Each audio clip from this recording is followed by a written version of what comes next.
Hello guys, welcome back to my channel. আমার চ্যানেলের সবাইকে জানাই স্বাগত। সবাই কেমন আছো? আশা করি সবাই ভালো আছো, আমিও ভালো আছি। তো চলে এসেছি নতুন একটা ব্লগ নিয়ে। তো আজকে সারাদিন কী করি না করি সেটাই তোমাদের সাথে শেয়ার করবো। চলো দুপুর থেকে স্টার্ট করছি।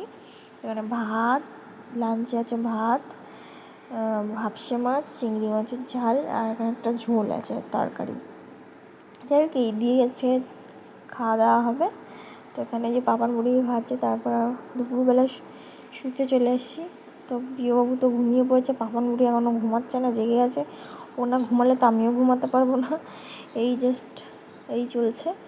তো বিকেল হয়ে গেছে, ঘুম থেকে উঠে ফ্রেশ হয়ে তো চলে এসেছি রান্নাঘরে। এখানে এই যে শসা, আলু, পেঁয়াজ সব আলু ভাজবো, শসা স্যালাড করবো। আর এই যে রুটি হচ্ছে এখানে। একা হাতে বেলছি, আটা ফাটা মাখলাম, রুটি বেলছি। আমি রুটি গোল করতে পারি না, যাই হোক কোনো রকমে করেছি।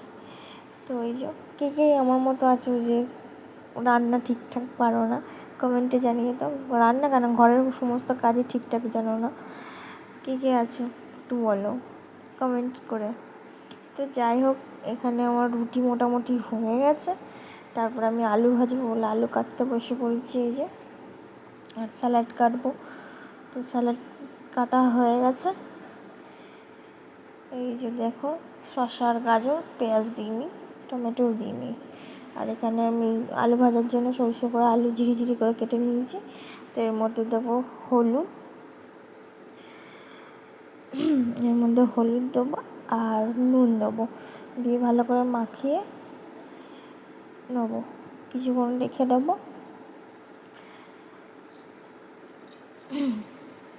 তো এখানে আমার মাখানো হয়ে গেছে। তো এটাকে আমি কিছুক্ষণ এখন রেখে দেবো। আর অন্যদিকে আমি একটা কড়াইতে তেল গরম করতে দিয়েছি আলুটা ভাজার জন্য।